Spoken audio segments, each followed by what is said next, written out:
Sejam bem-vindos todos. Vocês já se perguntaram o que realmente significa ser um com Deus? Muitas vezes falamos de proximidade com o divino, de caminhar ao lado de Jesus ou de tê-lo em nossos corações. Mas será possível ir mais fundo?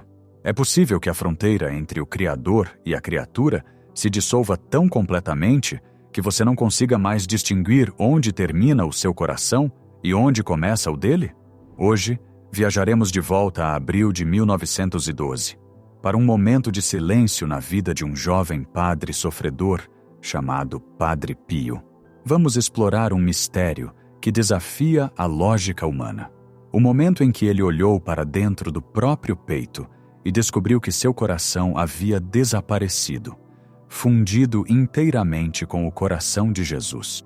Antes de entrarmos juntos neste mistério sagrado, convido você a fazer uma pausa e se juntar ao nosso círculo de oração. Se há um fardo pesando em sua alma hoje, ou uma graça que você tanto deseja, por favor, escreva nos comentários abaixo ou simplesmente digite Amém, para unir seu coração ao nosso. E enquanto rola a página, se vir uma oração de um irmão ou irmã que te toque, por favor, responda com uma palavra de encorajamento. Neste simples ato de caridade, lembramos uns aos outros que, aos olhos de Deus, ninguém está verdadeiramente sozinho. Para entender a magnitude do que aconteceu com Padre Pio, em abril de 1912, devemos primeiro entender o homem como ele era naquele momento. Ainda não estamos olhando para o santo idoso, de barba branca e com os estigmas visíveis que o mundo veio a conhecer. Estamos olhando para um jovem frade capuchinho, com apenas 25 anos, vivendo na tranquila cidade rural de Pietrelcina. Ele era frágil, frequentemente doente e escondido do mundo, mas enquanto seu corpo estava fraco, sua alma estava se tornando um campo de batalha para o cosmos. Padre Pio entendia, talvez melhor do que ninguém em nossa era moderna, que a vida espiritual é uma terra de contrastes intensos. É um lugar onde as sombras mais profundas e as luzes mais ofuscantes existem lado a lado.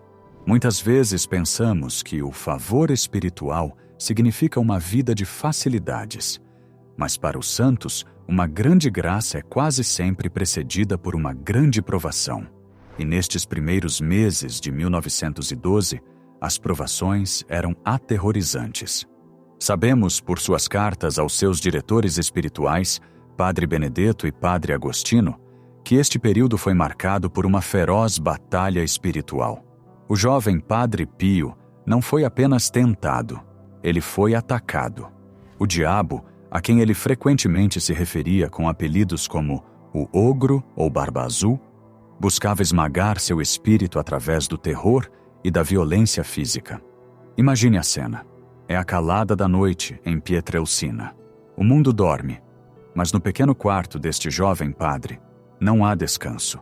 Ele escreve sobre noites cheias de ruídos aterrorizantes, sobre sombras que tomavam forma física para espancá-lo, para arrastá-lo pelo chão, para sussurrar blasfêmias e ameaças de condenação em seu ouvido.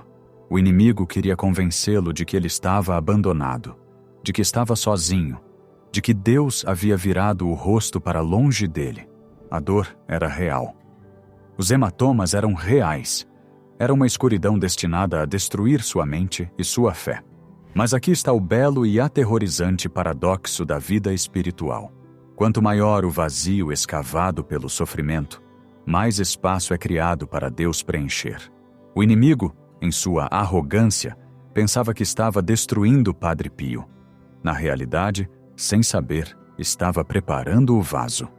Ele estava retirando todo o conforto terreno, toda a confiança em si mesmo, deixando o jovem frade com nada além de uma necessidade desesperada e ardente de seu Salvador.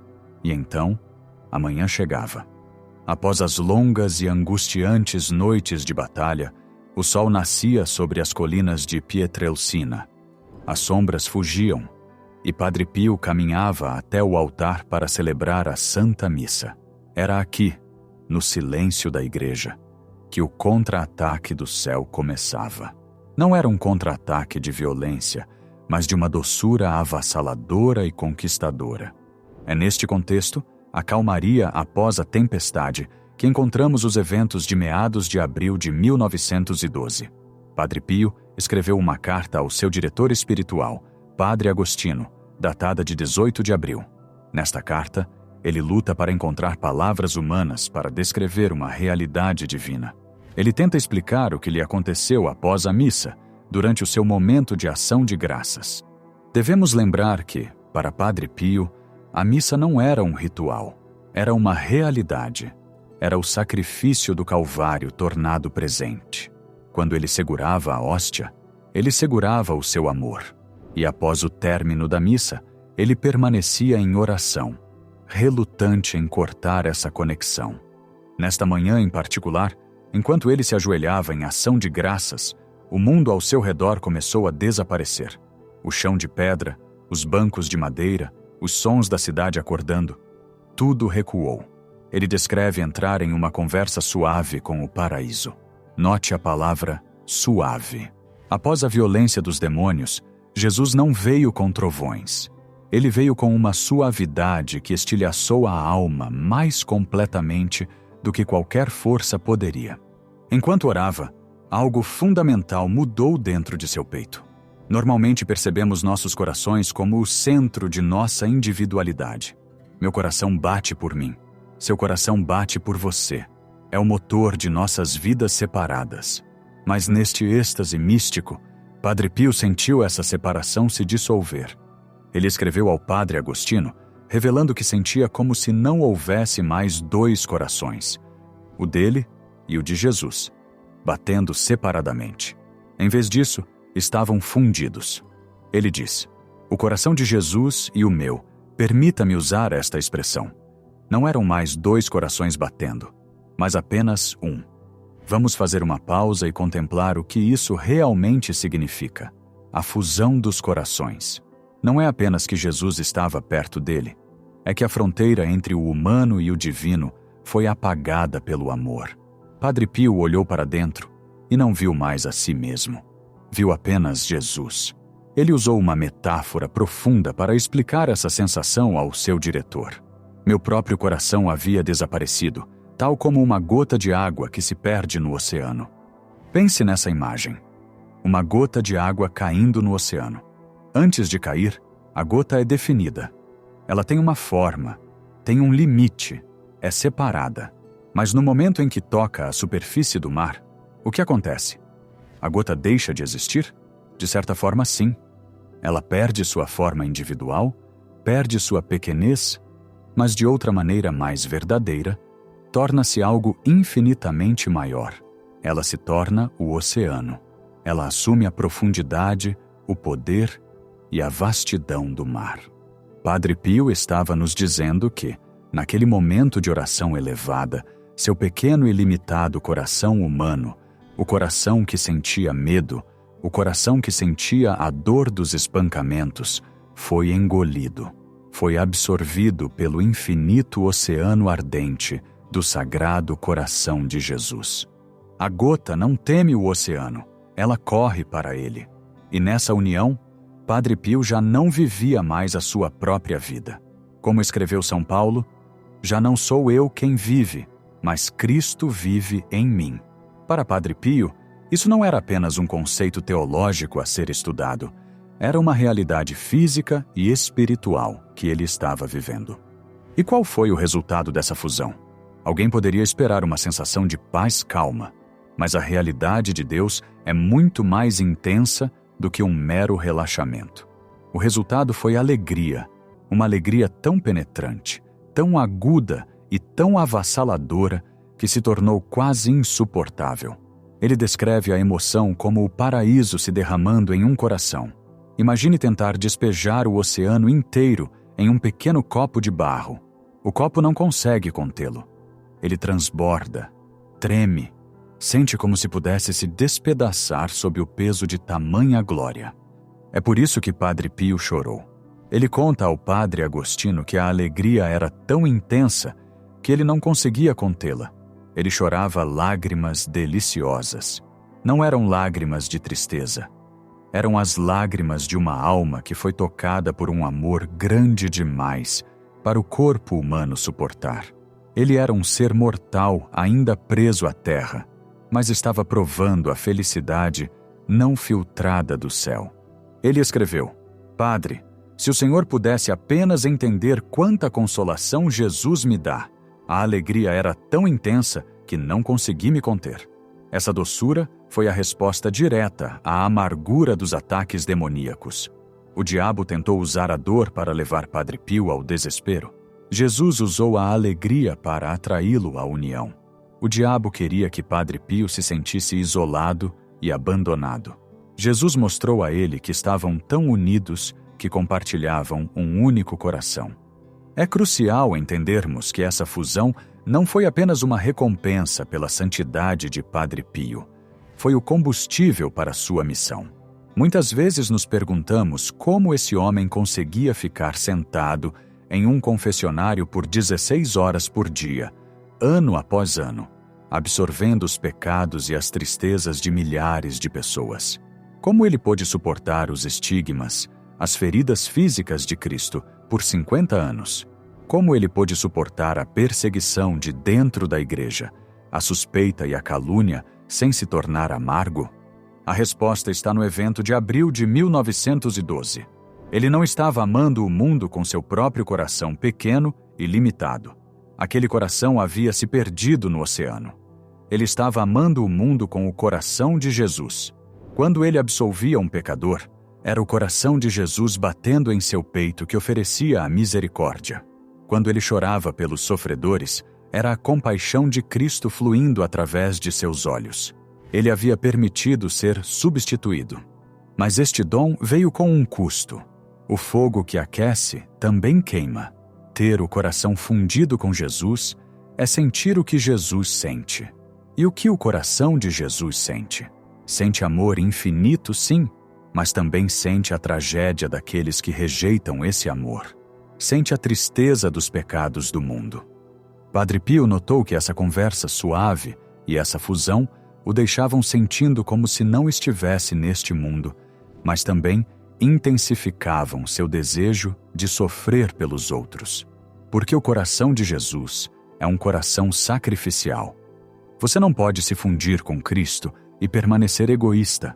Você não pode se fundir com o oceano de misericórdia e permanecer indiferente ao sofrimento do seu próximo. É por isso que, pouco depois dessas experiências, Padre Pio se ofereceu como alma vítima pelo mundo. Ele percebeu que, se seu coração era um com Jesus, sua vida deveria ser uma com a cruz. A gota de água havia se tornado o oceano, e o oceano era feito de amor sacrificial.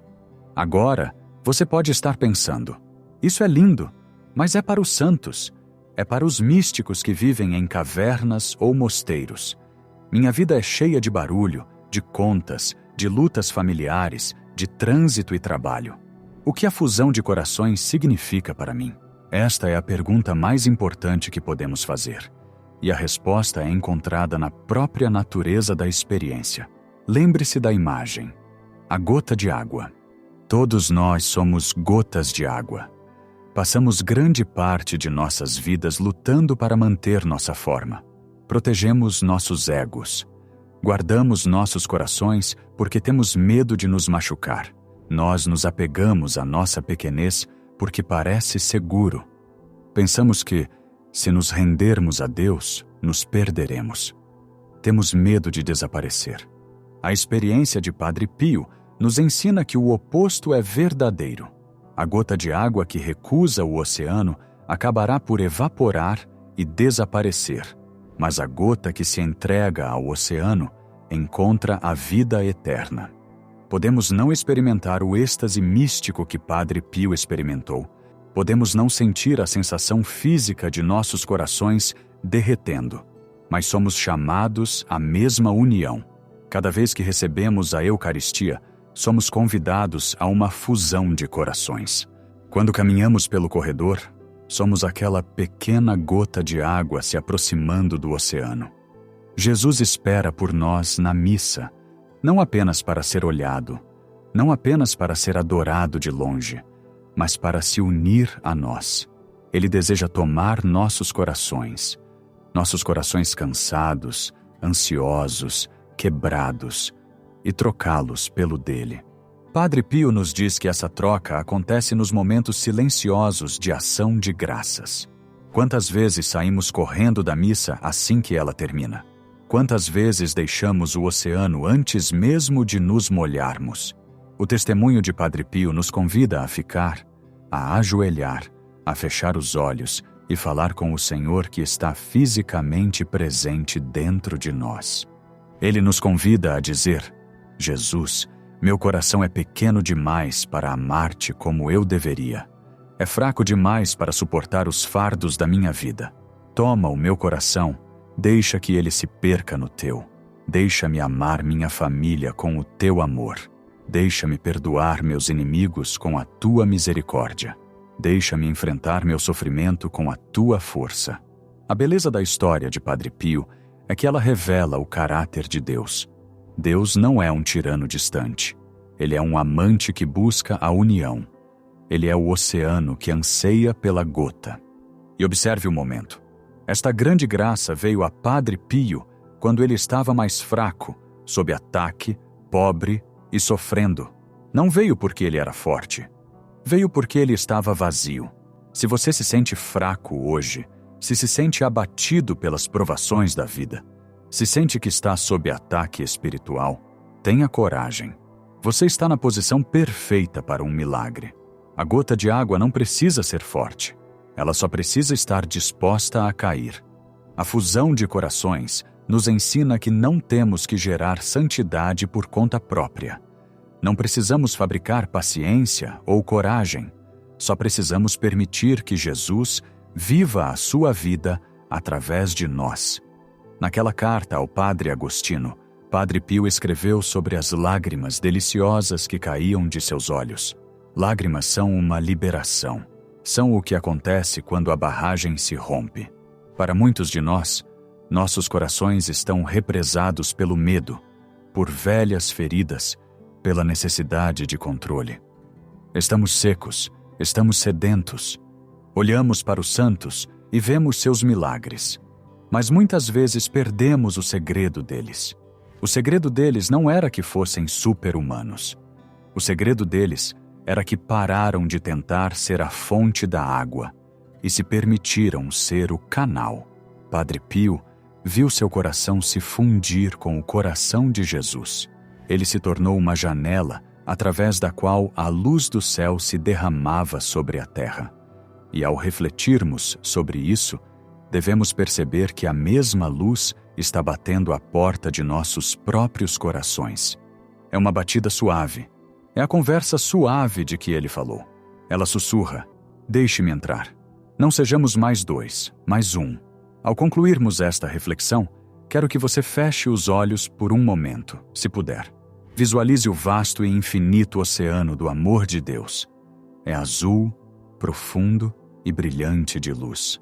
Agora visualize seu próprio coração, suas preocupações, suas esperanças, sua vida como uma única gota de água suspensa acima dele.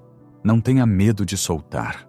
O diabo, o ogro que atacou o Padre Pio, quer que você acredite que está separado, que você está isolado, que deve lutar suas batalhas sozinho. Essa é a mentira do inferno. A verdade do céu é que você pertence ao oceano.